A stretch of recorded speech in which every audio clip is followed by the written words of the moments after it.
మొదటి 2 వాక్యాలు చదువుకుందాం. నేను చదువుతున్నాను, గమనించండి. దావీదు అక్కడ నుండి బయలుదేరి అదుల్లాము గుహలోనికి తప్పించుకొని పోగా అతని సహోదరులను అతని తండ్రి ఇంటి వారందరూ ఆ సంగతి విని అతని యొద్దకు వచ్చిరి. మరియు ఇబ్బంది గల వారందరూ, అప్పులు చేసుకొనిన వారందరూ, అసమాధానముగా ఉండు వారందరూ అతని యొద్దకు కూడుకొనగా అతడు వారికి అధిపతి ఆయెను. అతని యొద్దకు ఎక్కువ తక్కువ 400 మంది వచ్చి ఉండిరి. చదివిన ఈ వాక్యాన్ని పరిశుద్ధాత్మ దేవుడు మనందరికి అర్థమగినట్లు బోధించి, వాక్యపు లోతులలో మనల్ని ప్రభు ప్రతిష్ఠించి, పరిశుద్ధుల స్వాస్థ్యములో దేవుడు మనలందరినీ భద్రపరచును గాక. గట్టి చెప్పండి హల్లెలూయా. వాక్యాన్ని వివరించే ముందు బిడ్డ ఒక ప్రశ్న మీకు అందరికీ, ఒక ప్రశ్న మీ అందరికీ. నన్ను దేవుడు నిజంగా ప్రేమిస్తున్నాడు అనే నమ్మకం మీలో ఎంతమందికి ఉంది? నన్ను నిజంగా దేవుడు ప్రేమిస్తున్నాడు, నన్ను దేవుడు విడిచిపెట్టలేదు, నన్ను దేవుడు మరవలేదు అనే నమ్మకం, దేవుని మీద నమ్మకం ఎంతమందికి ఉందో వాళ్ళు ఒకసారి చేతులు ఎత్తి చూపించండి. అలాగా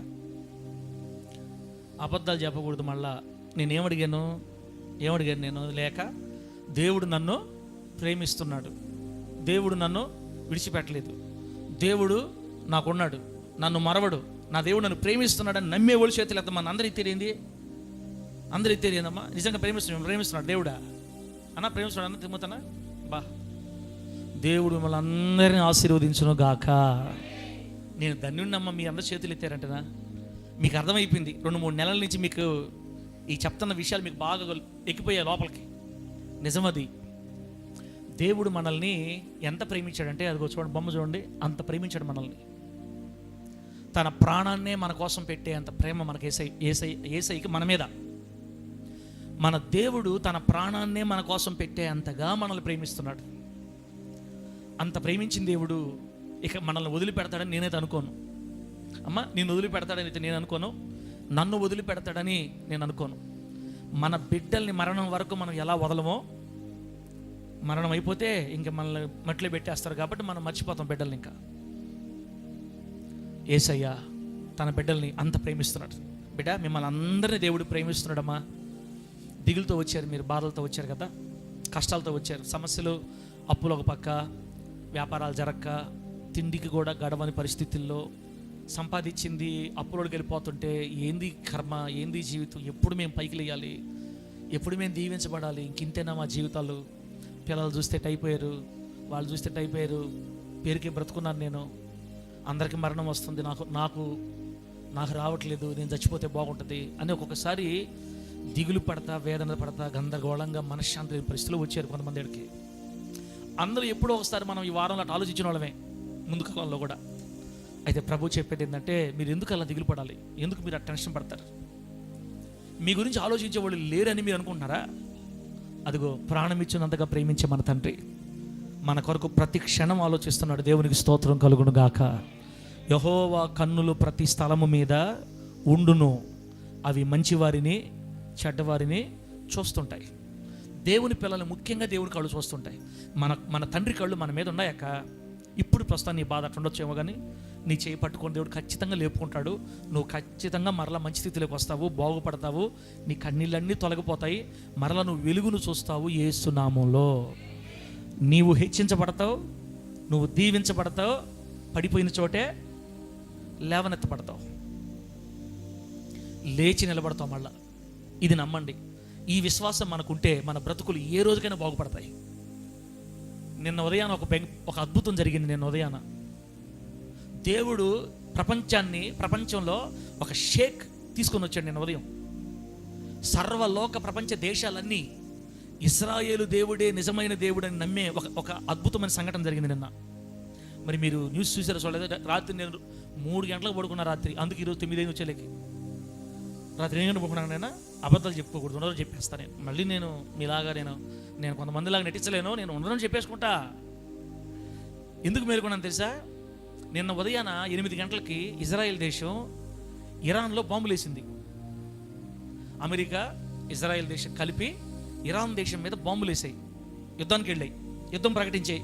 నిన్న యుద్ధం స్టార్ట్ అయింది. మాకెందుకు సరే అవన్నీ, మాకెందుకు అవన్నీ, నువ్వు రావడమే లేటుకు వచ్చి మళ్ళీ ఏదేదో చెప్తున్నావు నువ్వు. కాదు, అసలైన సంగతి ఉంది. ఆ అసలైన సంగతి కోసం ఇజ్రాయెల్ దేశం, అమెరికా దేశం కలిసి ఇరాన్ దేశంలో ఈ న్యూక్లియర్ బాంబులు ఉండే చోట అంతా, వాళ్ళ ఆయుధాలు ఉండే చోట బాంబులు వేసుకుంటా పోయి ఇజ్రాయెల్ దేశం ఏం చేసింది తెలుసా? ఆ దేశాన్ని పరిపాలిస్తున్న సుప్రీం, ఏం పేరనా, Khamenei, Ayatollah Khamenei, Ali Khamenei, పెద్ద ఆయన, 82 ఏళ్ళు.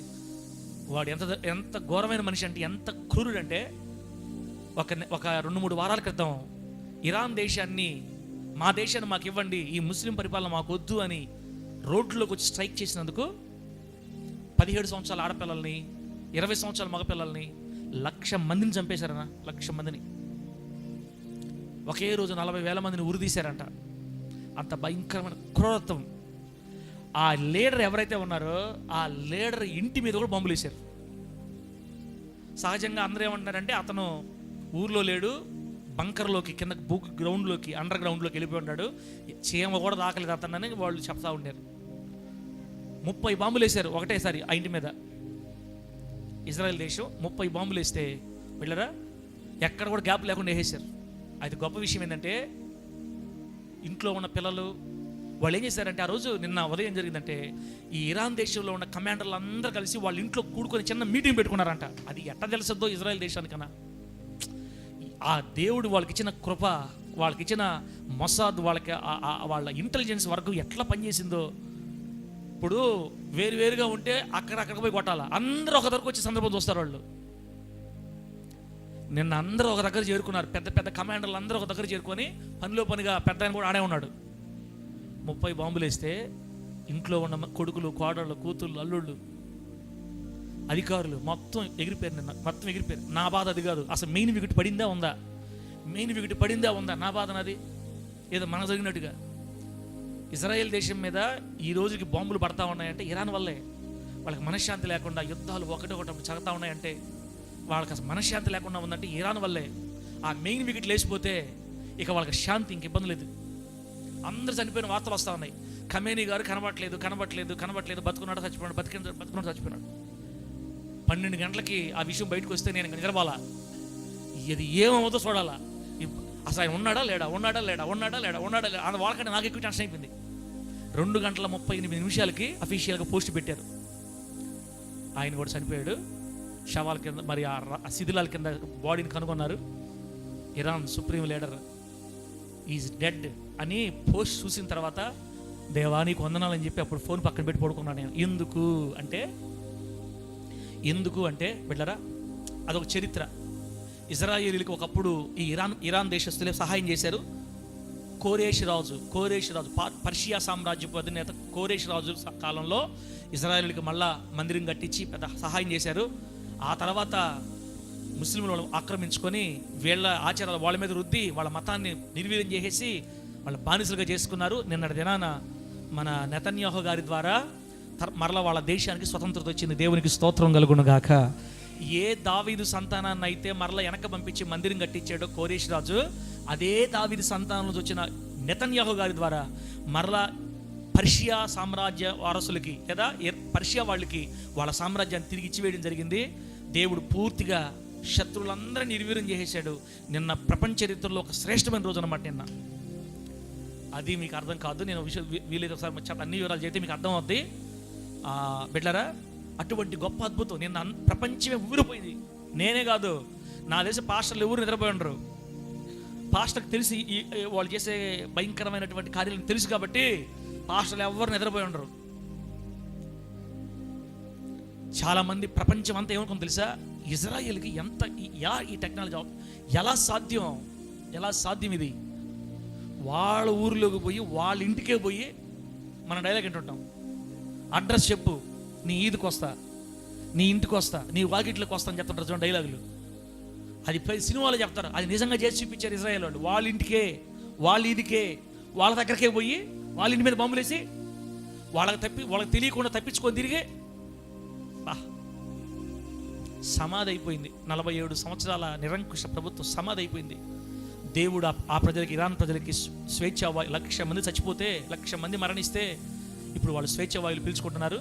దావీదు సంతానం ద్వారా పర్షియా సామ్రాజ్యానికి స్వాతంత్రాన్ని ఇచ్చాడు దేవుడు. నిన్న దేవునికి స్తోత్రం కలుగునుగాక. మన ట్రంప్ గారు ఉన్నంత వరకు ప్రపంచవ్యాప్తంగా క్రైస్తవులకి ఏమి ఇబ్బంది లేదు. ట్రంప్ గారు దిగితే అప్పుడు మళ్ళీ మనకి వెళ్ళారా. కాబట్టి అంత మనకు అనుకూల పవనాలు వీచాయి. నిన్న ప్రపంచ చరిత్రలో ఒక ఘనమైన రోజు అనమాట, ఒక ఘనమైన అధ్యాయం. ప్రపంచ దేశాలను ముక్కును వేలేసుకొని ఇజ్రాయేలు దేవుడే నిజమైన దేవుడు. ఆ రోజు వాళ్ళ ముందు ఎర్ర సముద్రాన్ని చీల్చిన వారి దేవుడు ఈరోజు వారి శత్రువుని అడ్రస్ లేకుండా గల్లంత చేశాడు అని పొగడుతున్నారు బిడ్డలారా. కాబట్టి అది చెప్పుకోవాలనిపించింది మీకు. ఇప్పుడు మనం వాక్యంలోకి వెళదాం. నా మాటలు ఏం అర్థం కాకపోయినా అర్థమైనట్టు అందరూ హల్లెలూయా అని చెప్పండి, గట్టిగా చెప్పండి హల్లెలూయా. ఇప్పుడు చదివిన వాక్యం దగ్గరికి వద్దాం. నేను మీకు చెప్పాలనుకున్న మాట సూటిగా చెప్పేస్తా, మళ్ళీ దాని గురించి వివరించి మీకు అర్థం కాకుండా అర్థమైనట్టు కాకుండా మీకు పాయింట్ చెప్తా. సబ్జెక్ట్ పేరు కూడా, అంశం పేరు కూడా రాసుకునేవాళ్ళు. అదుల్లాము గుహ. అదుల్లాము గుహ ఆత్మీయ సంగతులు. అంశం పేరు రాసుకోండి. అదుల్లాము గుహ విశేషతలు కావచ్చు, ఆత్మీయ సంగతులు కావచ్చు, వివరాలు కావచ్చు, గొప్పతనం కావచ్చు. అదుల్లాము గుహ గురించి ఈరోజు అదుల్లాము గుహ గురించి ఈరోజు నేను మీతో చెప్పాలని అనుకుంటున్నా బిడ్డ. అదుల్లాము గుహ. సరే, ఏం జరిగింది ఇక్కడ మనం చదివిన వాక్యంలో? దావీదుని సౌలు గారు తరుముతున్నాడు చంపడానికి. ఎందుకంటే సౌలు గారు బతుకున్నప్పుడే సౌలు తర్వాత రాజు ఎవరో డిసైడ్ అయిపోయింది. చెప్పండి నాకు. సౌలు రాజు బతుకున్నప్పుడే సౌలు తర్వాత రాజు ఎవరో కూడా డిసైడ్ అయిపోయింది, నిర్ణయించబడింది. సౌలు రాజు బతుకున్నప్పుడే నెక్స్ట్ రాజు దేవుడు ఎందుకు డిసైడ్ చేశాడు అంటే అదొక చరిత్ర.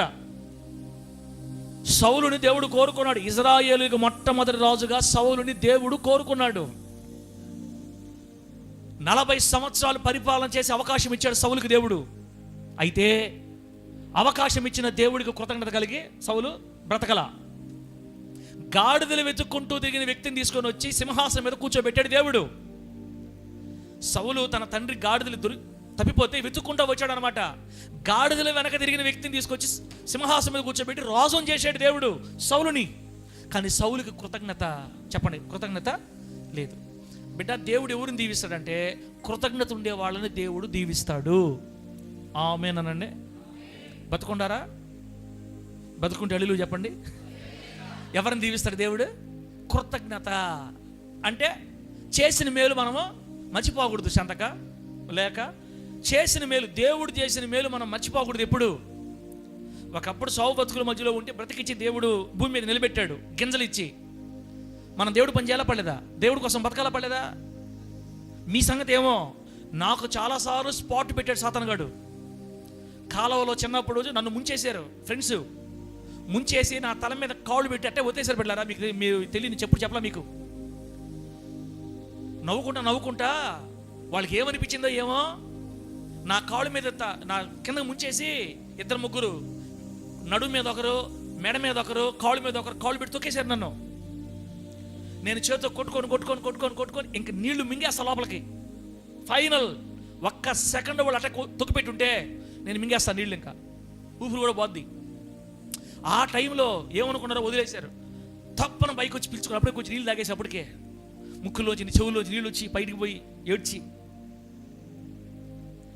నీళ్లలో నన్ను చంపేయాల్సింది సైతాన్ గాడు. అప్పుడే వాడికి తెలుసు బతికిస్తే నేను సేవ చేస్తానని వాడికి తెలుసు. కాబట్టి ముందుగానే వాడు నన్ను అప్పుడే స్పాట్ పెట్టాడు. నాకు దేవుడు తప్పించాడు నన్ను. ఇదిగో ఈ యాక్సిడెంట్ ఉంది, ఒకసారి మీకు చూపించాను కదా, భయంకర యాక్సిడెంట్. ఎద్దులు బండి కాడి తలక తగిలి తల పటా పగిలిపోవాలి, పచ్చులు పగిలిపోవాలి, మెదడు బయటికి రావాలా. అంత పెద్ద ప్రమాదం. సైడ్కి దేవుడు అలా అనేసి పక్కకి అలా పక్కకి నెట్టి తప్పించేటప్పుడు ప్రాణాపాయం నుంచి, భయంకర ప్రాణాపాయం నుంచి తప్పి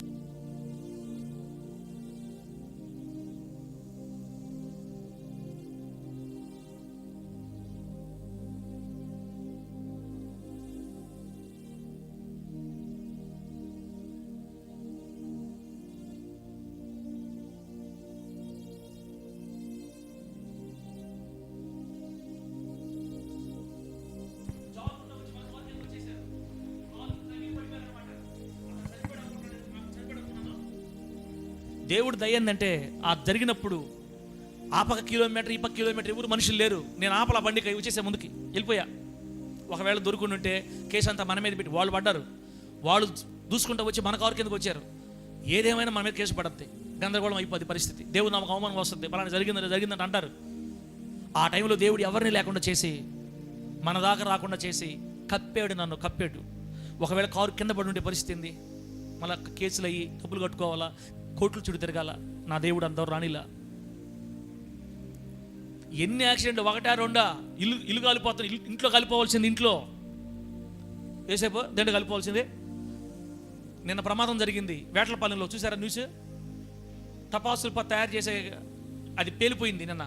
30 మంది సజీవ దహనం అక్కడే కాలి ముద్దలు అయిపోయారు నిన్న.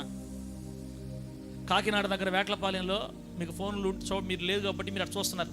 30 మంది అక్కడే కాలి ముద్దలైపోయారు బిడ్డ. ఇంత మరణాలు సంభవిస్తుంటే దేవుడు నిన్ను తప్పించట్లా? నాకు కోపం వస్తుంది దీవునా. మిమ్మల్ని తప్పించట్లా దేవుడా? నిన్ను తప్పించట్లా? నన్ను తప్పించాడు ఖచ్చితంగా, రోజు తప్పిస్తున్నాడు నన్ను. మరి మిమ్మల్ని తప్పించట్లేదో తప్పించడం నాకు అర్థం కావట్లా. మనం ఇప్పుడు దేవుని కృతజ్ఞత కలిగి ఉండాలా పడలేదా? కృతజ్ఞత కలిగి ఉండాలి. ప్రతి ఉదయాన ప్రభు పాదాల దగ్గర లేచి, అయ్యా నువ్వు లేకపోతే నాకు ఎవరున్నారయ్యా? కుడి పెట్టేది నువ్వు, గుడ్డిచ్చేది నువ్వయ్యా. నువ్వు లేకపోతే నా జీవితం ఎప్పుడూ నెలలో కలిసిపోయిండేదయ్యా. నా జీవితం ఇంత క్షేమంగా ఉందంటే నీ దయవల్లయ్యా. పట్టెడు అన్నం పెడుతున్నావయ్యా, అప్పు లేకుండా మనశ్శాంతినిచ్చావయ్యా, నెమ్మదినిచ్చావయ్యా. గ్యాస్ ట్రబుల్ వచ్చి ఆరోగ్య నష్టం కాకుండా కాపాడుతున్నావయ్యా. వేలకు వేల రూపాయలు హాస్పిటల్లో తగలబెట్టి కన్నీళ్లు విడుస్తున్న ఎంతోమంది ఉన్నారయ్యా. నన్ను హాస్పిటల్ దాకా పోనీయకుండా నన్ను కాపాడుతున్నావయ్యా. చెప్పుకోబల్లే మన దేవుడితోటే. చెప్పాలా పడలేదా? మర్యాదగా చెప్పండి, చెప్పాలా పడలేదా? చెప్పాలి దేవుడికి కృతజ్ఞత. అలా చెప్పకపోతే ఏమంటారంటే కృతజ్ఞత లేనోళ్ళు అంటారమ్మా. అట్లా కృతజ్ఞత లేనోళ్ళకి దేవుడు సహాయం చేయడు, వదిలేస్తాడు దేవుడు మనల్ని. ఈ బిడ్డకి ఎన్ని చేసినా కృతజ్ఞత ఉండదు, ఈ బిడ్డకి అనుకుంటాడు ఆయన. అట్లా ఉండకూడదు మనం. సేమ్ ఇలాగే ఉన్నాడు ఎవరు? సౌలు రాజుని చేసి సింహాసనం మీద కూర్చోబెట్టి, అసలు దేవుడు అనుకున్నాడంట, ఈ మాటేనండి, దేవుడు అనుకున్నాడంట యాకోబన, సౌలు తర్వాత ఇశ్రాయేల్ సింహాసనాన్ని, ఇశ్రాయేల్ రాజ్య సింహాసనాన్ని సౌలు పిల్లలకే ఇద్దామని అనుకున్నాడంట. ఎవరు? దేవుడు. రాజరికం ఉన్నంత వరకు, ఆ రాజ్యం ఇజ్రాయేల్ రాజ్యం ఉన్నంత వరకు సౌలు పిల్లలకే, సౌలు సంతానానికే ఆ సింహాసనం ఇద్దామని అనుకున్నాడంట దేవుడు. ఇంక వేరే వాళ్ళే కూర్చోబెట్టకూడదు ఇక్కడ. నా బిడ్డ సౌలు పిల్లలే ఉండాలి, ఇంకా వీళ్ళే పరిపాలన చేయాలి ఇంకా అని దేవుడు శాశ్వతముగా నీ సంతానాన్ని నేను పెడదాం అనుకున్నాను రా. కానీ నువ్వు నాకు మోసం చేసావు, నన్ను మోసం చేసావు, నువ్వు మోసం చేసావు. నా గురించి పట్టించుకోవాలా, నా గురించి కృతజ్ఞత లేదు. అయ్యో ఎక్కడ వాడిని, ఏ పరిస్థితిలో ఉండవాడిని నన్ను తీసుకొచ్చి ప్రభు ఈ కృపనిచ్చాడే, నీకు లేదు మైండ్. నీకు పొద్దున లేస్తే ఏం కావాలి తెలుసా? దున్నపోతులు, ఎద్దులు, ఆవులు, మేకలు, గొర్రెలు బలంగా ఉండేవి. తాకొద్దు అని నేను చెప్పా. అమాలేకుల సొత్తు నువ్వు తీసుకోవద్దని చెప్పా. డైరెక్టర్ గారు చాలా వీక్గా ఉన్న డైరెక్టర్ గారు, హుషారుగా ఉండాలి నా దగ్గర. డైరెక్టర్ గారు, నేను 3 గంటలకు పడుకో యాక్టివ్గా ఉండా, నువ్వు 10 గంటలకు పడుకున్నట్టు నేను ఒప్పుకున్న డైరెక్టర్ గారు ఎవరైనా ఒకటే. బాంబులు దిగిపోతాయి ఇంకా. యేసునామములో హల్లెలూయా. అందరు గట్టిగా చెప్పండి హల్లెలూయా అని చెప్పండి, గట్టిగా హల్లెలూయా. కనికరాజు నీకు నా సంగతి తెలుసు కదా, చెప్పేది అరగంట కంటే ఎక్కువ చెప్పను, ఆపేస్తా. ఏమైతే అవ్వదు ఈరోజు, ఆపేస్తా అంతే. తర్వాత అవసరమైతే ఇప్పుడే 10 నిమిషాలు అయిపోయింది, ఇంక 10 నిమిషాలు ఉంది, ఏమైనా ఆపేస్తా. నేను ఇక్కడి నుంచి మళ్ళీ వచ్చే వారం చెప్తా, ఇబ్బంది లేదు. ఈయనే కాడికి కరెక్ట్గానండి. నాకు నిద్రపోతాక కనపడితే మాత్రం మీకు లేదు, నాకు ఎందుకని ఆపేస్తా, ఇప్పుడే ఆపేస్తా. కాబట్టి అంత దూరం మనం తెచ్చుకోకూడదు, హుషారుగా ఉండండి. ఏం చెప్పాను ఎడపోయిందో తెలియదు. ఎక్కడ మాట్లాడుకున్నాం మనం? సౌలుకి ఏం లేదు, కృతజ్ఞత లేదు. బిడ్డరా, సౌలు మనసంతా డబ్బు, వెండి, బంగారం, ఆస్తులు, సంపాదన, గొర్రెలు, గొడ్లు. ఒరే దేవుడు నీ సంతానానికి మొత్తం ఇవ్వాలని ప్రభు అనుకుంటే ఆయన ఇవ్వండి. నీకెందుకు ఈ డబ్బు మీద, వెండి బంగారాల మీద మైండ్? ఇలా శత్రు సంపద మీద, ధనం మీద దేవుడు తాకొద్దని చెప్పినా కూడా దోచుకుంటున్నాడు. బిడ్డరా, ఇప్పుడు నాకు పాయింట్ స్ట్రైక్ అయింది. ఇశ్రాయేల్ పాస్టర్ పిల్లల్ని, ఇశ్రాయేల్ పాస్టర్ సంతాన వారసత్వాన్ని లేదా పిల్లల్ని ఈ పరిచర్లో నా తర్వాత వాడుకోవాలని దేవుడు అనుకున్నా, నేను కానీ దేవుని చూసి యథార్థంగా నడవలేదనుకో, నడవలేదనుకో, అసలు అవుట్. ఆడతోటి ఇంకా ఒకరితోనే అయిపోద్ది సేవ. ఇంకెవరికెవరు ఎటుపోద్దో ఏం చేస్తా ఆయన సెలెక్ట్ చేసుకున్న వాళ్ళు లైన్లోకి వచ్చేసి ఇంకా అక్కడితో సౌలు పేరు అంతటితో ముగిపడిపోయింది. ఇంకంతే బైబిల్ గ్రంథంలో ఒకడే సౌలు. తర్వాత ఇంకెవరు రాజుగాల. వాడు కొడుకు ఇష్బోషెతు ఒక 2 సంవత్సరాలు అంత ఉన్నాడు. ఆ తర్వాత వాడిని కూడా ఓడిచేసి దావీదు గారు హస్తగతం చేసుకున్నాడు. సౌలు చేసిన ఘోరమైన దుష్కార్యములను బట్టి సౌలు కృతజ్ఞత లేకుండా బ్రతికినందుకు సౌలు బ్రతకుండగానే దేవుడు దావీదుని రాజుగా అభిషేకించాడు. దేవునికి స్తోత్రం కలుగును గాక. గట్టి చెప్పండి హల్లెలూయా. సమూయేలు దావీదుని రాజుగా అభిషేకించిన తర్వాత సౌలుకి ఈ విషయం తెలిసి, వీడు బ్రతుకున్నంత వరకు నా కొడుకులు రాజ్యానికి రాలేరు, వీడు బ్రతికితే నా బిడ్డలు రాజ్యానికి రారు, దేవుడు అభిషేకిస్తే నేను లేపేస్తా వీడిని. చూసారా, అభిషేకించింది ఎవరన్నా? దేవుడు అభిషేకిస్తే నేను చంపేస్తానని కక్ష కట్టుకొని కంకణం కట్టుకొని తిరుగుతున్నాడు సౌలు. కంకణం కట్టుకొని తరుముతున్నాడు. ఎలా తరుముతున్నాడు తెలుసా? అడవిలో కౌజు పెట్టం జరిగినట్టు తరుముతున్నాడంట. బైబిల్ రాయబడిన మాట. ఎట తరుముతున్నాడు? కౌజు పెట్టని, అడవిలో కౌజు పెట్టని తరిగినట్టుగా మిన్నల్లిని తరిమిన తరుముతున్నాడంట. బిడ్డలారా, మనశ్శాంతి లేకుండా దావీదు గారు ఏ రోజంతా అభిషేకం చేశారో ఆ రోజు నుంచి పరుగులే. చెట్లు, పుట్లు, అడవులు, అరణ్యాలు, కొండలు, గుహలో నివాసం చేస్తున్నాడు. ఇంట్లో లేడు, ఊర్లో లేడు. ఇంకా దొరికితే చంపేస్తాడంతే. ఒరే, దేవుడు కదా అభిషేకించింది శాంతిరథన, ఇంకా మాగుడు శాంతిరథన, దేవుడు కదా అభిషేకించింది, దేవుడు కదా ఆ వ్యక్తిని అభిషేకించింది, ఆ వ్యక్తి జోలికి వెళితే నేను ఇంకా శపించబడిపోతా అనుకోబల్లా. అనుకోడు. మెంటలు వచ్చేసింది. ఎవరికా? మెంటల్ మైండ్ మారిపోయింది ఇంకా సౌలుకి. ఇంకా ఏం చేస్తాడు తనకే అర్థం కావట్లా. ఈ కోపం పట్టలేక పాస్టర్లను చంపేశాడు. పాస్టర్లని 85 మందిని చంపేశాడు. వాళ్ళ ఊరిని తగలబెట్టేశాడు. ఆ కోపంలో ఏం చేస్తాడు అర్థం కావట్లా. పాపానికి పాపం కూర్చుకుంటున్నాడు సౌలు. దేవుడు అభిషేకించిన వాడిని నేను టచ్ చేయగలుగుతానా? నా వల్ల ఏమవుతుంది అనుకోబలే. ఇశ్రాయేల్ పాస్టర్ పక్షాన దేవుడు ఉన్నాడు అనుకో, ఇశ్రాయేల్ పాస్టర్కి వ్యతిరేకంగా ఏది తలపెట్టినా రివర్స్ అయిపోద్ది వాళ్ళకి. ఎవరికి? తలపెట్టిన వాళ్ళకి. దైవజనుడికి వ్యతిరేకంగా, సంఘానికి వ్యతిరేకంగా ఏది తలపెట్టినా వాళ్ళకి రివర్స్ వెళ్ళిపోద్ది. దెబ్బ తగలొద్ది. సేవకులకి ఏం కాదు, దావీదుకి ఏం కాదు, తప్పించుకున్నాడు దేవుడు. 7 సార్లు విసిరాడంట ఈటే చంపాలని. 7 సార్లు ఈటి నుండి దేవుడే దావీదుని తప్పించాడు. అనేక చోట్ల పట్టుకొని చంపేద్దామని పహారా కాసి తరుముతున్నాడు. సౌలు చేతి నుండి దేవుడే దావీదుని తప్పించాడని, అనేక మార్లు దేవుడే దావీదుని తప్పించాడని దావీదు గారే పాటలు పాడతాడు. దేవునికి స్తోత్రం కలుగును గాక. 142వ కీర్తనలో దావీదు గారు ఈ అదుల్లాము గుహలో నుంచి ఆ పాట రాస్తాడు. దేవా, నా శత్రు చేతి నుంచి నన్ను తప్పించావు, ఎన్ని మారులు తప్పించావు నన్ను ఆడస్తాడు ఆయన. కాబట్టి బిడ్డలారా, సౌలు ఇంత భయంకరంగా ప్రవర్తిస్తుంటే, సౌలు దేవుని చిత్తం వ్యతిరేకంగా తిరిగితే, దావీదుని తరంతా ఉంటే 12 సంవత్సరాలు సౌలుకి కనబడకుండా పారిపోతా ఉన్నాడు.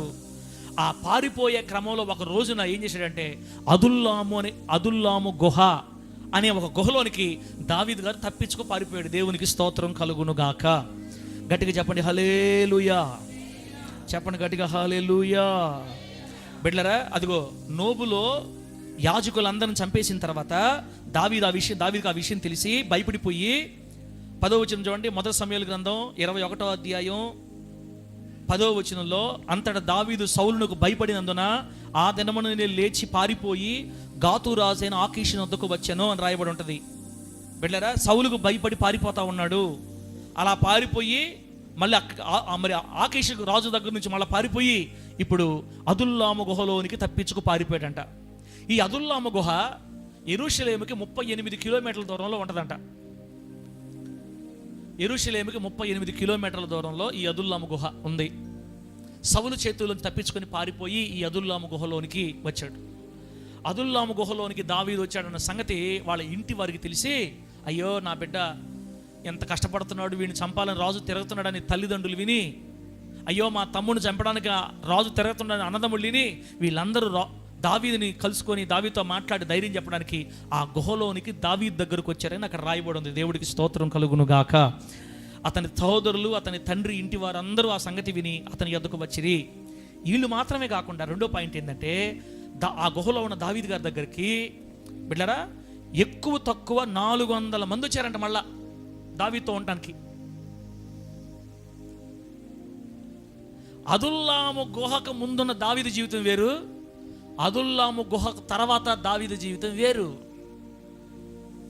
అదుల్లాము గుహలోనికి రాకముందు, శాంతిరాజన, అదుల్లాము గుహలోనికి రాకముందు దావీదు ఒక్కడే ఒంటరిగా అరణ్యంలో కష్టపడి ప్రయాసపడి పరుగులెత్త ఓటమి భయంతో, ప్రాణ భయంతో ఒక్కడే అనేక విధాల హింసలు భరించి నెమ్మది లేక, మనశ్శాంతి లేక, ఏడుపు, కన్నీరు, రోదన, రాత్రులు చెట్ల కింద అడవుల్లో పడుకుంటా బాధపడ్డాడు.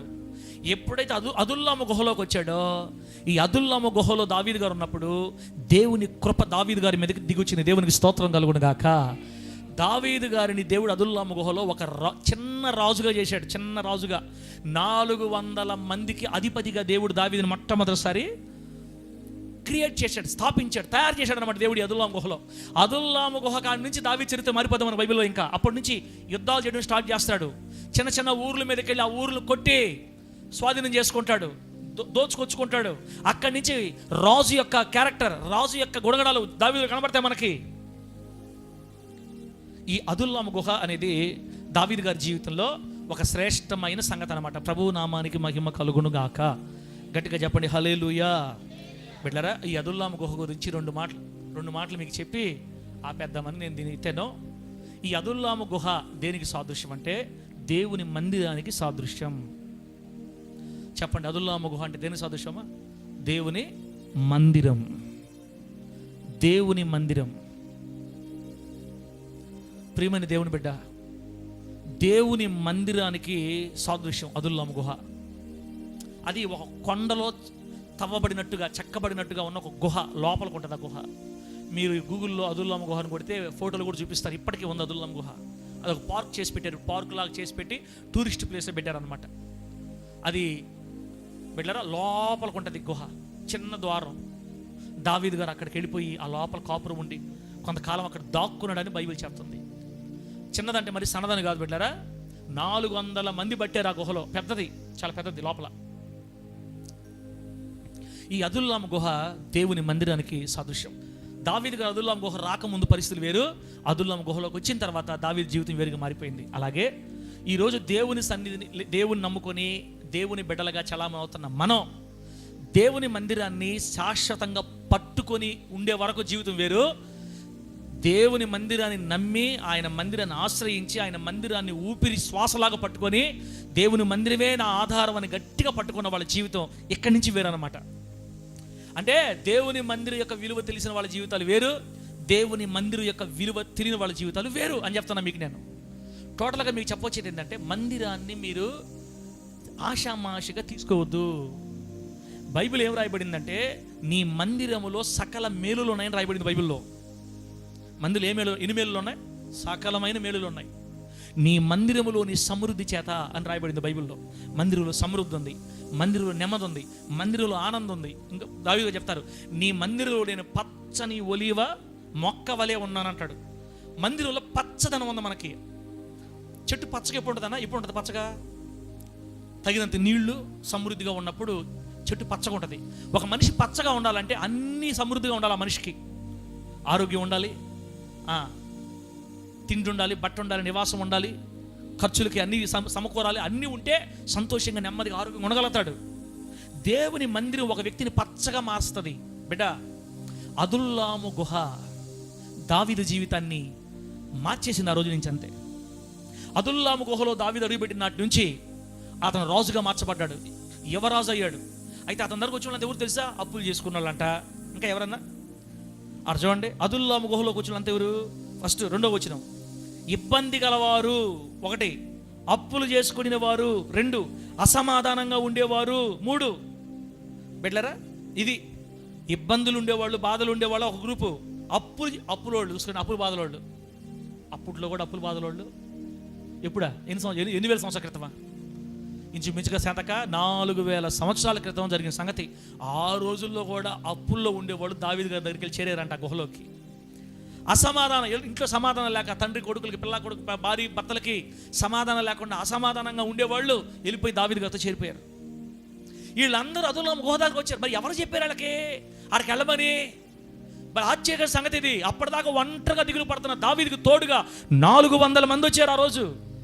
ఆ తర్వాత రోజు ఏం జరిగింది తెలుసా? మళ్ళా 200 మంది వచ్చారు.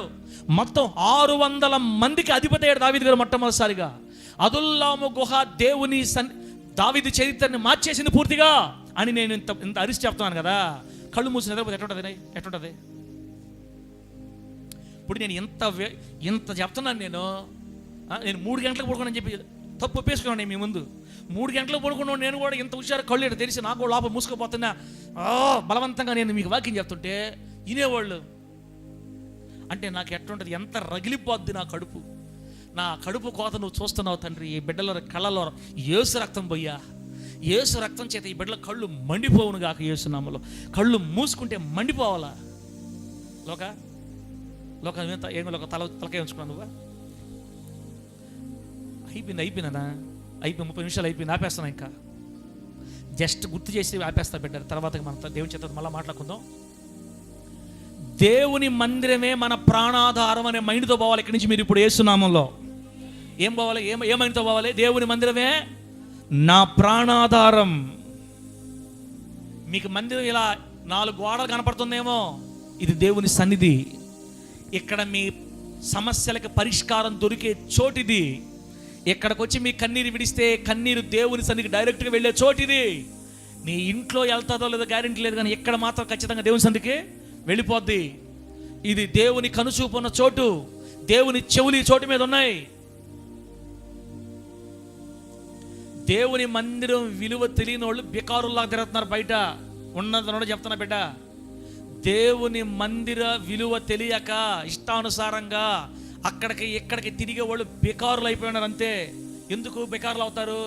దేవుని ఆశీర్వాదం వాళ్ళకి ఉండదు. అదుల్లాము గుహలోనికి వెళ్ళిన తర్వాతే దావీదు జీవితం దీవించబడింది. అదుల్లాము గుహ నుంచి దావీదు గారి చరిత్ర టోటల్గా మారిపోయింది. యేసు నామములో రాజు అయ్యాడు, అధిపతి అయ్యాడు. అతనికి ఒక సైన్యం వచ్చింది. అతను ఒక శక్తిని సమకూర్చుకున్నాడు. చిన్న రాజ్యాల మీద జయాన్ని సాధిస్తున్నాడు. ఇప్పుడు దేవుని మందిరం నీకు ఒక శక్తిగా మారిపోద్ది యేసు నామములో. దేవుని మందిరం నీ పక్షాన ఒక సైన్యాన్ని తయారు చేస్తుంది యేసు నామములో. దేవుని మందిరంలో నీ సమస్యలు పరిష్కరించబడతాయి. దేవుని మందిరంలో నీకు ఆరోగ్యం కలుగుతుంది. మందిరంకి వచ్చేది ఎవరు? ఇప్పుడంతా ఇబ్బందుల్లో ఉండేవాళ్ళే మందిరంకి వస్తారు, అవునా కదా? అదుల్లాము గుహలోకి దావీదు దగ్గరికి వచ్చింది ఎవరు? ఇబ్బందుల్లో ఉండేవాళ్ళంట.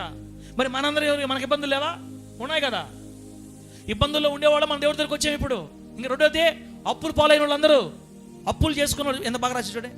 ఇబ్బంది గల వారందరూ, అప్పులు చేసుకుని వారందరూ, అప్పులు చేసుకున్న వాళ్ళందరమే అంత కొంత అప్పులు ఉన్నాయి మనందరూ కూడా. బాధలతో వచ్చిన దేవుని మందిరంకి అసమాధానంగా ఉండేవాళ్ళు, కుటుంబంలో సమాధానం లేక, గ్రామంలో సమాధానం లేక, ఇక్కడ బతకడం కంటే దావీదు దగ్గర బతకడం మేలు, నా జీవితం ఒకటే, దావీదు జీవితం ఒకటే, నేను పోయి ఆ బిడ్డతోనే ఉంటానని దావీదు దగ్గరికి వచ్చేసారంతా 600 మంది. అదుల్లాము గుహలోనికి వచ్చిన అప్పులు చేసుకున్న వాళ్ళు వీరులుగా మార్చబడ్డారు యేసు నామములో. ఇబ్బందుల్లో ఉండి కన్నీళ్లతో దావీదు దగ్గరకు వచ్చిన వాళ్ళు అదుల్లాము గుహలో యుద్ధ శూరులైపోయారు యేసు నామములో. అసమాధానంతో దావీదు దగ్గరకు వచ్చిన వాళ్ళు కత్తి పట్టుకుంటే 1000 మందిని కూల్చే పరాక్రమ శాలులైపోయారు యేసు నామములో. ఎవరు వాళ్ళు అలా చేసింది? దావీదుకు తోడై ఉండి నడిపిస్తున్న దేవుడే అదుల్లాము గుహలోకి వచ్చిన ఈ ఇబ్బందుల్లో ఉండే వాళ్ళని, అప్పుల వాళ్ళని, ఈ మనశ్శాంతి లేని వాళ్ళని పరాక్రమశాలులుగా చేశాడు దేవుడు యేసు నామములో. ప్రభువు నామానికి మహిమ కలుగును గాక. పరాక్రమశాలులు అయిపోయారు బిడ్డ. బైబిల్లో దావీదు సైన్యం గురించి బలమైన మాటలు రాయబడ్డాయి. దావీదు పరాక్రమం చూస్తేనంట సింహపు గుండె కలిగిన వాళ్ళు కూడా దిగులు పడతారంట. అంత పరాక్రమం దావీదు గారికి. దావీదు గారితో ఉండేవాళ్ళు సైనికులు ఉన్నారే, సైన్యం ఉందే 600 మంది. ఈ 600 మంది ఎక్కడో తెలుసా? పిల్లల్ని పోగొట్టుకున్న తోడి మరి ఎలుగుబంటిలాగా, ఆడ ఎలుగుబంటిలాగా, పిల్లల్ని పోగొట్టుకున్న ఆడ ఎలుగుబంటిలాగా రేగిన మనసుతో ఉన్నారంట. వాళ్ళ తోలుతో పెట్టుకుంటే తాట తీయటమే, ఓడిపోతా. దావీదు పోయిన చోట్లనెల్లా యెహోవా అతనికి విజయం ఇస్తున్నాడని బైబిల్ రాయబడింది. దేవుడికి స్తోత్రం కలుగును గాక. ఈ అదుల్లాము గుహలో ట్రైనింగ్ పొందిన వాళ్ళందరూ వీరులైపోయారు. అప్పులు ఎండిపోయినాయి. అప్పులు ఇంకే అప్పులా? ఒక యుద్ధానికి పోవటం, ఊరిని కొట్టడం, దోసుకురావటం, అప్పు కట్టేయటం. ఒక యుద్ధానికి రావటం, వాళ్ళని ఓడించడం, దోసుకురావటం, ఇల్లు కట్టుకోవటం. మొత్తం అప్పులు వచ్చిన వాళ్ళు ధనవంతులు అయిపోయారు యేసు నామములో. ఆమేన్ చెప్పండి గట్టిగా. అదుల్లాము గుహ అప్పుల్లో ఉండేవాళ్ళు ధనవంతులు చేస్తుంది. కృపమ్మా, అదుల్లాము గుహ అప్పుల్లో వచ్చిన వాళ్ళని ధనవంతులు చేస్తుంది. అదుల్లాము గుహ భయంతో పిరికితో గడగడగడ వణిగిపోయే వాళ్ళని సింహాల్లాగా మార్చేస్తుంది యేసునామంలో. ఆ అదుల్లాము గుహే ఈరోజు దేవుడు మన అందరికి అనుగ్రహించిన ఈ చిన్న ముచ్చటైన ఘనమైన శ్రేష్టమైన మందిరం, దేవుని సన్నిధి. ఇక్కడ నువ్వు అడుగు పెడితే ఏందిరా మాకు ఈ కర్మ లేటుకు వచ్చింది కాకుండా ఇంకా చెప్తా ఉన్నావు అని నువ్వు అనుకుంటావు. నేనేం చేయలేదు, నాకు ఇంకా నేనేం చేయలేను. దేవుని మందిరంలో ఉన్నప్పుడు మనకి బోరు కొడుతుంది అనుకో, బయట కూడా మన జీవితాలు బోరే. మందిరం బోర్ అయితే జీవితం బయట బోరే. మందిరం మీద ఇంట్రెస్ట్ ఆసక్తి ఉందనుకో, బ్రతుకులు కూడా ఆసక్తిగా మారిపోతాయి యేసునామంలో. అందుకే మీకు ఫస్ట్ నుంచి నేను నెత్తి ఎందుకు అనుకుంటానంటే, అమ్మా ఇది దేవుని మందిరం అమ్మా, ఆదివారాలు మానబాకండి అమ్మా, క్రమంగా రండమ్మా, ప్రభువుని పట్టుకోండి అమ్మా, మీ జీవితాలు బాగుపడతాయమ్మా. ఆయన మిమ్మల్ని జ్ఞాపకం చేసుకున్న చోటు ఇదేనమ్మా. మీరు ఆయన్ని ప్రేమిస్తున్నారు అన్న సంగతి దేవుడికి తెలియాలంటే ప్రతి వారం క్రమంగా దేవుని దగ్గర మనము రావాలమ్మా. మనం క్రమంగా వస్తేనే మనము దేవుడిని ప్రేమిస్తున్నాం ఆయనకు అర్థమవుద్ది. అమ్మా మీరు దేవుడి కంటే డబ్బుని ఎక్కువగా ప్రేమించట్లేదని ఆయనకి తెలియాలంటే దశంభాగం విషయంలో నమ్మకంగా ఉండండి అమ్మా. నాకు డబ్బు వద్దు, నా దేవుడు కావాలని ఆ కాగితాన్ని మడిచి దేవుని పాలన కొట్టడమ్మా. వద్దమ్మా, మనకి దేవుడమ్మా మనకు ముఖ్యం, మందిరం రండమ్మా అని ఎందుకు మేము బదిలాడతామంటే, బిడ్డలారా ఇది అప్పుల వాళ్ళని ధనవంతులుగా మార్చే చోటు యేసునామంలో, అసమాధానంతో ఉండే వాళ్ళని సమాధానంగా మార్చే చోటు యేసునామంలో, ఇబ్బందులు కలిగిన వాళ్ళని ఇబ్బందుల్లో నుంచి బయటికి లాగి పరాక్రమశాలులుగా తీర్చిదిద్దే చోటు అదుల్లాము గుహ. అదుల్లాము గుహ. ఈ అదుల్లాము గుహలోనికి వచ్చిన మీరందరూ ఏ పరిస్థితుల్లో వచ్చారో తెలియదు బిడ్డ. ఈ మాటలు మీకు అర్థమైతే ఇంకా చాలా నేను ఆపేస్తున్నాను. ఈ మాటలు మీకు అర్థమైతే ఇక ముందు రోజుల్లో మీరు పరాక్రమశాలులుగా మారిపోతారు యేసునామంలో. నేను చెప్తున్నా, ఈ మాట మీరు రాసి పెట్టుకోండి. పేదరికంలో పుట్టడం తప్పు కాదు. పేదరికంలో కానీ సచ్చారంటే మీరు దేవునికి భయంకర అవమానం తెచ్చిపోతారు. ఇంకంతే, భయంకర అవమానం తెచ్చిపోయినట్టే మనం దేవుడికి. నా స్థితిని అదుల్లాము గుహ మార్చలేదు దావీదు జీవితాన్ని. దేవా నీ సన్నిధిని నమ్ముకున్నాను నేను, నాకు నువ్వు తప్ప ఎవరున్నారయ్యా, నన్ను లేవనెత్తు, నన్ను ఈ లోకంలో దీవించు, అన్ని రంగాలను ఆశీర్వదించు. నాకు పిల్లలు లేరు అంటున్నారు తండ్రి, పిల్లలు లేకుండానే నన్ను తీసుకుంటావా? నాకు వద్దా? నా ద్వారా నీకు మహిమ వద్దా? నీకు అవమానం లేకుండాన్నట్లుగా ఒక్క మగపిల్లవాడిని నాకు ఈ ప్రభువా, నీకు అవమానం లేకుండాన్నట్టుగా ఒక బిడ్డను నాకు ఈ ప్రభువా. అడగాలి, మనం అడగాలి ఖచ్చితంగా.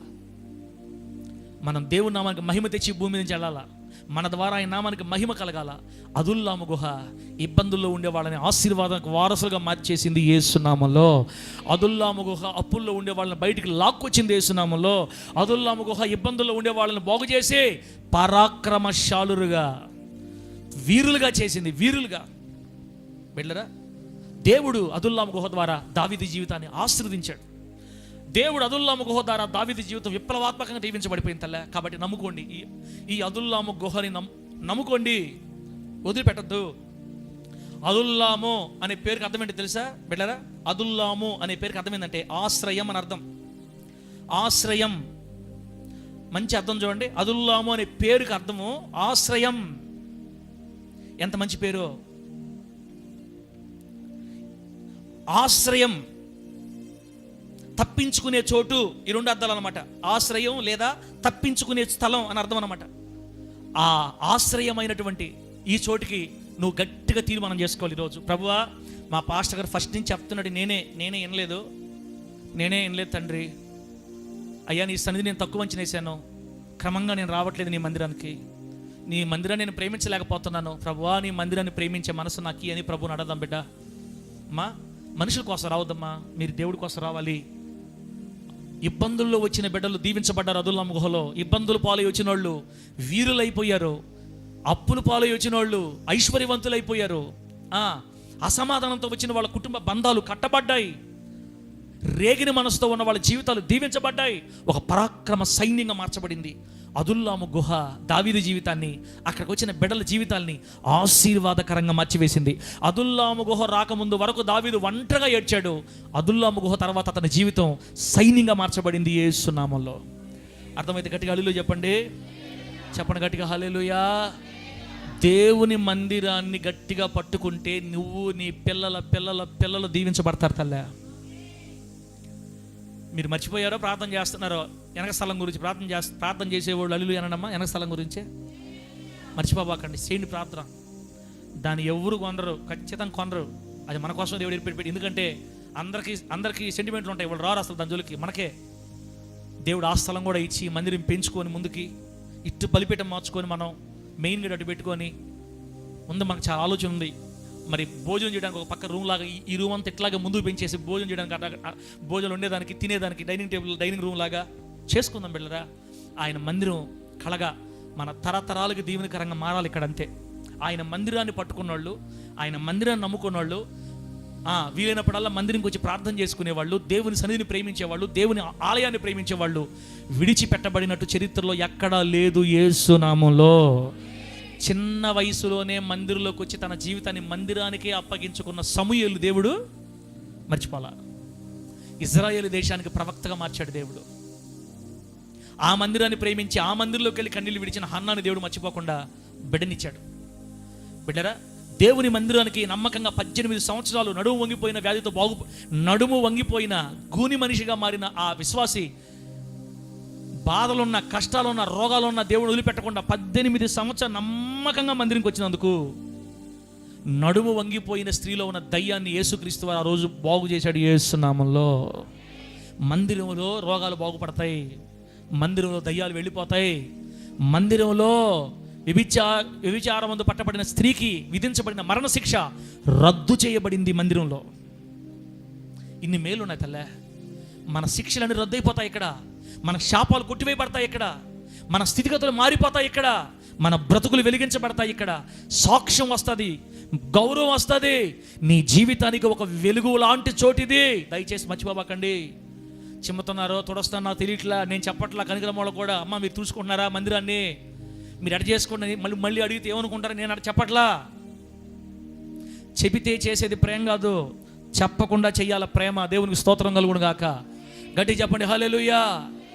ఇది చుడతారు కదా, ఈ చుడతారు ఏంది గ్రీన్ మ్యాట్లు సార్లు ఏళ్ళే, కానీ అయితే చుట్టారా, చుట్టే లోపల దుమ్మని తట్టే ఉంటుంది, దాన్ని చిమ్మి ఇదిలిచ్చి కాదు, రే చుట్టే ఎవరు చూడలేదు, కానీ అట చుట్టే వేసేది ఆడ బడ వేసేది ఎల్లో అడ్రస్ లేకుండా దేవుడు చోట్ల సార్ మేము చేయలేదు సార్ అట, కనికరాదు అనుకుంటాడు. సార్ మేము చేయలేదు సార్ అట. మీ గురించి కాదులే. కొంతమంది అప్పుడప్పుడు దొంగదెబ్బ వేస్తుంటారు, నాకు తెలుసు కదా. అప్పుడప్పుడు దొంగదెబ్బ పడుతుంది, కొంత దగ్గర పడుతుంది అటు ఇటు చూస్తే ఎవరు లేదు, కానీ ఎవరు చూడకపోయినా యేసయ్య చూస్తున్నాడు. ఆయన సన్నిధి మీద నీకు ఎంత ప్రేమ ఉంది. ఏం కనికరాజు లోకైనా చేయాల్సింది మీరు చేయరా? మీకు బాధ్యత లేదా? దేవుడు మందిరం కాదా? మీరు చిమ్మరా, మీరు చుట్టరా? మర్చిపోడక్క దేవుడు. ఆయన మందిరం మన బ్రతుకులు మార్చే స్థలం యేసు నామములో. ఆయన మందిరం మన జీవితాలు మార్చే స్థలం. ఇబ్బందుల్లో ఉండే వాళ్ళందరూ పరాక్రమశాలు అయిపోతారు, అప్పుల్లో ఉండే వాళ్ళందరూ ఐశ్వర్యవంతులు అవుతారు, అసమాధానంగా ఉండేవాళ్ళు బంధాలు కట్టబడతాయి. ఒక సైన్యంగా మార్చేస్తుంది అదుల్లాము గుహ. మరి దేవుని మందిరం గురించి మీరు ఎన్ని సంవత్సరాలు అయింది తల్లా? ఒక్కొక్కరు 5 సంవత్సరాలు అయ్యి ఉండొచ్చు, ఒకరు 7 సంవత్సరాలు అయింది, ఒకరు 9 సంవత్సరాలు అయింది. ఈ సేవ స్టార్ట్ చేసి 14 సంవత్సరాలు అయింది. 14 సంవత్సరాల నుంచి ఉండేవాళ్ళు బిడ్డలు కూడా ఉన్నారు. మరి మీరు మారారా? మీ జీవితాల్లో మార్పు వచ్చిందా బిడ్డ? దేవుని మందిరం యొక్క విలువ, ఆశీర్వాదం మీ మీద దిగిందా? దేవుని మందిరంలో ఉన్నందుకు మీరు దీవించబడ్డారా? 14 సంవత్సరాల క్రితం ఎలా ఉన్నారు, ఇప్పుడు ఎలా ఉన్నారు? ఓకేనా, పర్లేదా? మార్పు వచ్చిందా? అయితే సంతోషం. రాకపోతే సరి చేసుకుందాం బిడ్డ, మనం ఇంకా తొందరగా సరి చేసుకుందాం. ఏమేమి దేవుని వ్యతిరేకంగా ఉన్నాయో మందిరం ప్రేమించకుండా ఏమేమి మొత్తం లైన్ చేసుకుందాం. ఈరోజు అదుల్లాము గుహ బ్రతుకులు మార్చే చోటు యేసు నామములో. అదుల్లాము గుహ కన్నీళ్ళలో ఉండే వాళ్ళకి ఆశ్రయం, అప్పుల్లో ఉండే వాళ్ళకి ఆశ్రయం, మనశ్శాంతి లేని వాళ్ళకి తప్పించుకునే చోటు ఆశ్రయం. ఈ అదుల్లాము గుహ నీ బ్రతుకులు మార్చే చోటు యేసు నామములో. ఈ అదుల్లాము గుహ నమ్ముకున్న నడు వంగిపోయిన స్త్రీ బాగుపడింది. ఈ అదుల్లాము గుహని నమ్ముకున్న వ్యభిచారం పట్టబడిన స్త్రీ మరణాన్ని తప్పించుకొని జీవంలోకి దాటింది. ఈ అదుల్లాము గుహ నమ్ముకున్న వాళ్ళందరూ పాత నిబంధన కాలం నుంచే దీవించబడ్డారు.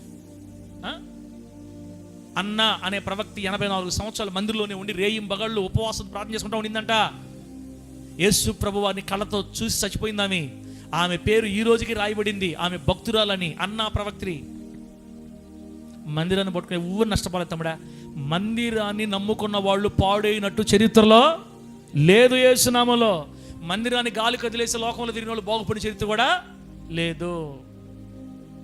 దయచేసి మందిరాన్ని ప్రేమించండి అన్న, మందిరం గట్టి పట్టుకోండి. ఇది మీ ప్రాణం, ఇది మన జీవితాలు మార్చే చోటు.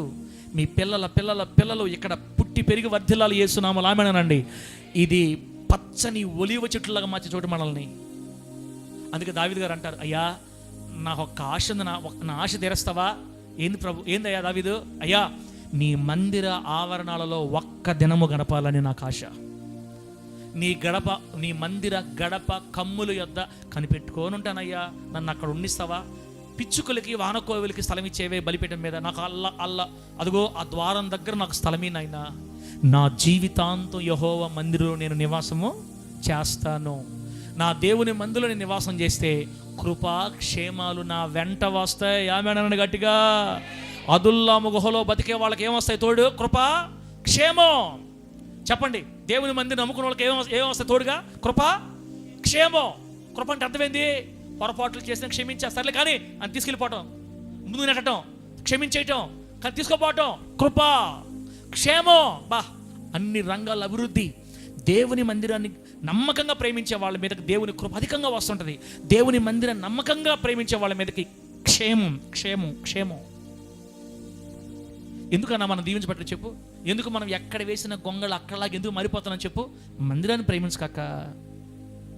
చెల్లా, నా 2 దండాలు పెట్టి చెప్తున్నాను మీకు. దేవుడు అడగమన్నాడు కాబట్టి చెప్పమన్నాడు కాబట్టి వాక్యం చెప్పటమే. ఎందుకు రావట్లేదు మీరు? ఎందుకు రావట్లేదు మీరు? మిమ్మల్ని అడిగి మిమ్మల్ని ఎందుకు బాధ పెట్టాలి? నేను అసలు నాకేమో ఎందుకు ఈ బాధలు? నాకు అసలు మిమ్మల్ని బాధ పెట్టి నేనేం సాధిస్తానో? అయినా ఎందుకు అడుగుతున్నానో? ఇది క్షేమం కాబట్టి, కృపాక్షేమాలు మీతో వస్తాయి కాబట్టి. దయచేసి ఆ మందిరాలకి ఈ మందిరాలకు తిరగొద్దు. పిలుస్తారు మిమ్మల్ని, మా మందిరంలో ప్రార్థనలు ఉన్నాయి రండి, మా ఆడ ప్రార్థన ఏడు ప్రార్థనలు ఉన్నాయి, సభలకు పోండి. సభలకి గ్రౌండ్లో పెట్టే సభలకు వెళ్ళండి, నేనేం అనుకోను, అది క్రమం, వెళ్ళొచ్చు. మనం వెళ్ళదగ్గర ప్రార్థనలకి వాళ్ళ పాస్టర్ పిలిచే ప్రార్థనకి మీకు ఎడిటర్ చేసి మిమ్మల్ని మీ మైండ్ మార్చేస్తారు. తర్వాత ఆ తర్వాత రూట్ మారిపోద్ది. ఏదో ఒకటి మీకు చూపించేసి మిమ్మల్ని మందిరంలో నిలబడనీయకుండా లాగేస్తారు సైతాన్ గాడు. ఏదో గాలం వేసి మీకు ఏ బలహీనత ఉందో ఆ బలహీనత వేసి మనం లాగేస్తాడు బయటికి. ఒక్కసారి మందిరాన్ని వదిలిపెట్టడానికి అలవాటు అయిందంటే ఇంక రాలేవు. అలా నువ్వు బయటికి వెళ్ళిపోయావంటే దేవుని ఆశీర్వాదాల ఓట్లో నుంచి నేను బయటికి లాగేసి ఎండిపోయిన చెట్టులాగా మార్చేస్తాడు సాతాన్ గాడు. నా దేవుని కృప వల్ల, నా దేవుని దయ వల్ల గత 14 సంవత్సరాలుగా ముత్తుకూరు హోలీ జడ్జి టెంపుల్లో, ఈ హోలీ మందిరంలో, ఈ న్యాయాధిపతి సహవాసంలో, ఈ మందిరంలో చెదరనీయకుండా ప్రభు బిడ్డలను కాపాడాడు. దేవునికి స్తోత్రం కలుగును గాక. ఎన్నో దండలేసే రోడ్ల మీద ఆపి పాస్టర్లు మిమ్మల్ని, వాడి దగ్గర ఏముంది, వాడికి ఏం వాక్యం తెలుసు, అసలు వాడు ఈ ఊరిలో ఉంటాడా, వాడిని నమ్ముకుని ఎట్టబోతున్నారు చర్చికి మీరని మన చర్చికి వచ్చే వాళ్ళ మధ్యలో రోడ్లు ఆపి పాస్టర్లు మందిరం రమ్మని బలవంతం చేశారు. ఇంత బలవంతం చేసినా దేవుడిచ్చిన బిడ్డలు కాబట్టి నిలబడిపోయారు దేవుని కోసం. దేవుని స్తోత్రం కలుగును గాక. ఒకరో ఇద్దరు వెళ్ళిపోయారు, అయినా ఉన్న బిడ్డలు నమ్మకంగా గట్టిగా నిలబడ్డారు. మీరు అవకాశం ఇద్దు, మనకిచ్చిన మందిరాన్ని గట్టిగా పట్టుకోండి, ప్రేమించండి. అప్పుడప్పుడు మధ్యలో రండి, ప్రార్థన చేసుకోండి, ఉపవాసాలు ఉండండి, ప్రభు సన్నిధి ప్రేమించండి. ఇది ఇబ్బందుల్లో ఉండే వాళ్ళని పరాక్రమశాలులుగా మార్చే చోటు, అప్పుల్లో ఉండే వాళ్ళని ఐశ్వర్యవంతులుగా మార్చే చోటు, అసమాధానంలో ఉన్న వాళ్ళని గొప్ప వీరులుగా మార్చే చోటు. దావీదు గారి జీవితం అదుల్లాము గుహ ముందు వేరు, అదుల్లాము గుహ తర్వాత వేరు. మన జీవితాలు ప్రభుకు సమర్పించుకొని ఆయన మందిర విలువని ఎరిగి మన జీవితాలు క్షేమంగా సాగిపోవడానికి ఆయనకు అప్పగించుకుందుము గాక. గట్టిగా చెప్పండి హల్లెలూయా. దేవుడి మాటలు మనకు ఆశీర్వాదకరంగా మార్చి వర్ధిల్ల చేయను గాక. కళ్ళు మూసుకోండి, ప్రార్థన చేసుకుందాం.